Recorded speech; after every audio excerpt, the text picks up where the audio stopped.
एक व्यक्ति था जो गरीब परिवार में रहता था। वो दूसरे लोगों के खेतों में काम करता था।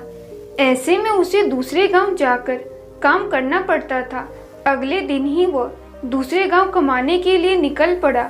उसकी माँ ने एक थैले में रोटी रख दी।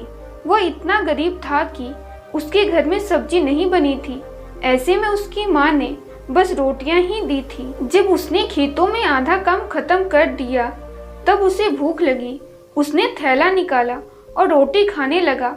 वो रोटी खा रहा था, तभी उसके पास से महात्मा बुद्ध गुजरे और उसे रोटी खाता हुआ देखकर रुक गए।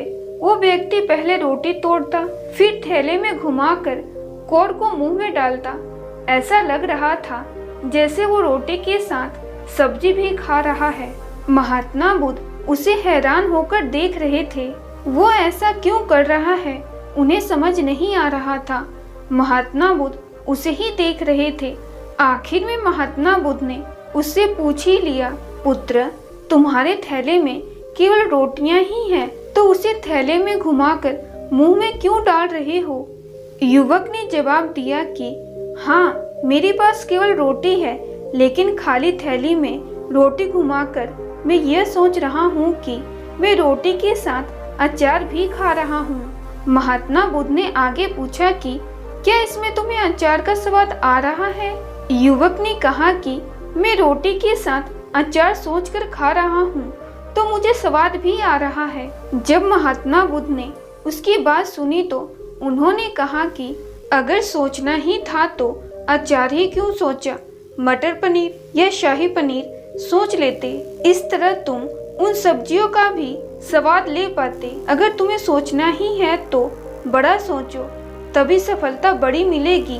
अगर तुम्हारे सपने बड़े होंगे तभी सफलता भी बड़ी होगी। इसके लिए तुम्हें बड़ा सोचना होगा। दोस्तों, जीवन में अगर कुछ बड़ा करना है तो व्यक्ति को अपनी सोच बड़ी रखनी चाहिए। अगर व्यक्ति के सपने बड़े होंगे तभी सफलता बड़ी होगी। इसके लिए व्यक्ति को बड़ा सोचना होगा। आपकी उम्र कम है, ज़्यादा है, इससे कोई फर्क नहीं पड़ता। आपकी सोच कितनी बड़ी है और जो आपके सपने हैं वो कितने बड़े हैं। अगर आपकी सोच बड़ी है, आपके सपने बड़े हैं, तो आपकी ज़िंदगी में आपकी उम्र का कोई रोल नहीं होगा। अगर आपकी सोच बड़ी है, एक्चुअल में आपके सपने बड़े हैं और आपके सपने सच्चे हैं, तो आपके हालातों को आपके सामने झुकना ही पड़ेगा।